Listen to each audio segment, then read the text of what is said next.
possível identificar as migalhas de pombo, sinais que o depressivo vai deixando no dia a dia? Assim você fala, opa, tem alguma coisa errada. Essa identificação nós principalmente observamos através do comportamento dessa pessoa, seja ela adolescente, criança ou adulto. Ela, na maioria dos casos, ela dá sinais, ela manifesta os sintomas, certo? Principalmente na sua fala, de que não tem mais jeito, de que ela não consegue realizar as coisas, de que ela tem uma baixa autoestima, ela se vê sempre inferiorizada, está sempre cabisbaixa, sem ânimo e vontade de fazer as coisas. Quando você chama ela para realizar algum programa, ela não vai e ela busca mais o isolamento. Então, são sinais característicos, junto com a verbalização. A pessoa que ela está nesse processo depressivo, muitas vezes ela relata esse descontentamento, essa perda de desejo, de vontade de lutar, de ir atrás das coisas, de reverter a situação. Então esses são sinais característicos de que ela precisa de ajuda. Doutor, nós tivemos recentemente alguns casos, eu vou relatar especificamente um caso, eu não vou dar nome que não vem ao caso, de um jovem universitário, segundo o relato dos amigos, estava aparentemente tudo normal, e de repente ele comete o suicídio. E esse foi o 5º suicídio esse ano aqui na cidade de Sinop. A pessoa que está com um grau de depressão alto, ela tende a tentar esconder das pessoas que está com algum problema? Foi importante você trazer esse exemplo, né, à tona, porque boa parte das pessoas evidenciam através desse comportamento que a gente falou, tá? Então é importante observar e recorrer, como a gente já falou, a ajuda especializada.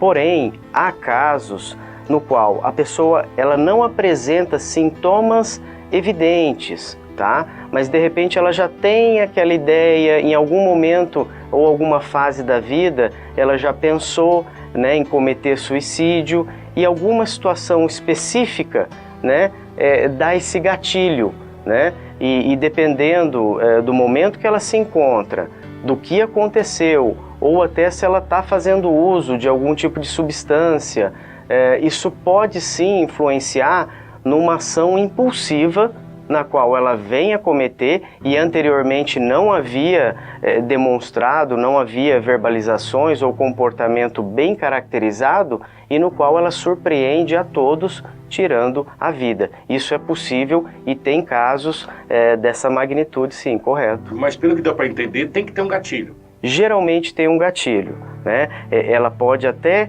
ter pensado sobre isso em algum momento, mas geralmente tem um despertar para essa ação, que geralmente é impulsiva, e por isso que muitas vezes a gente tem que agir rapidamente e até impedir ela, de alguma maneira, que ela venha executar esse tipo de ação na qual a gente observa que a pessoa se arrepende. Quando ela não tem êxito, quando ela não consegue esse autoextermínio, o que fica muito caracterizado, principalmente pelos médicos, é o desejo dela de que ele consiga reverter a situação e manter a vida dela. Às vezes as pessoas não entendem o trabalho do psicólogo, o trabalho da psicanálise. Como o psicólogo pode ajudar uma pessoa que está num grau de depressão um pouco elevado? O psicólogo ele é um profissional que ele trabalha principalmente, né, em função de suas técnicas específicas, no qual ele disponibiliza a escuta ao outro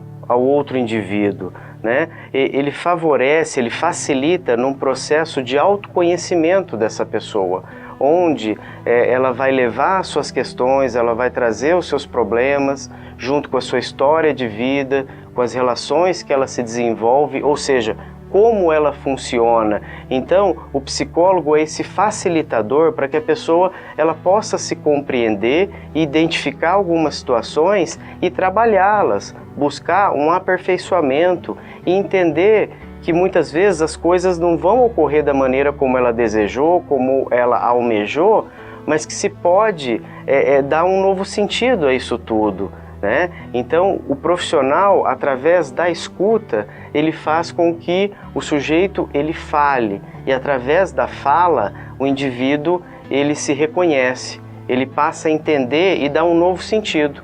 É claro que a depressão, como colocamos aqui e ressaltamos, como é um problema que há uma descompensação química também, é fundamental muitas vezes que haja, em conjunto com a psicoterapia, o trabalho do médico psiquiatra.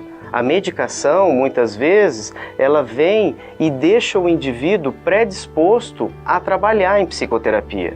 Porque realmente a pessoa acometida e sofrendo desse mal, muitas vezes ela não quer nem falar, ela não quer ir ao psicólogo. Mas aí a gente percebe que o fármaco, ele entra justamente fazendo essa compensação e trazendo esse sujeito a uma predisposição a lidar com as suas questões. E aí o processo terapêutico, que é mais lento, ele começa a vislumbrar novas possibilidades, achar ou encontrar um novo sentido através desse autoconhecimento. Então o trabalho em conjunto é fundamental e dá resultado. Isso é importante ser frisado. É preciso recorrer à ajuda e traz bons resultados.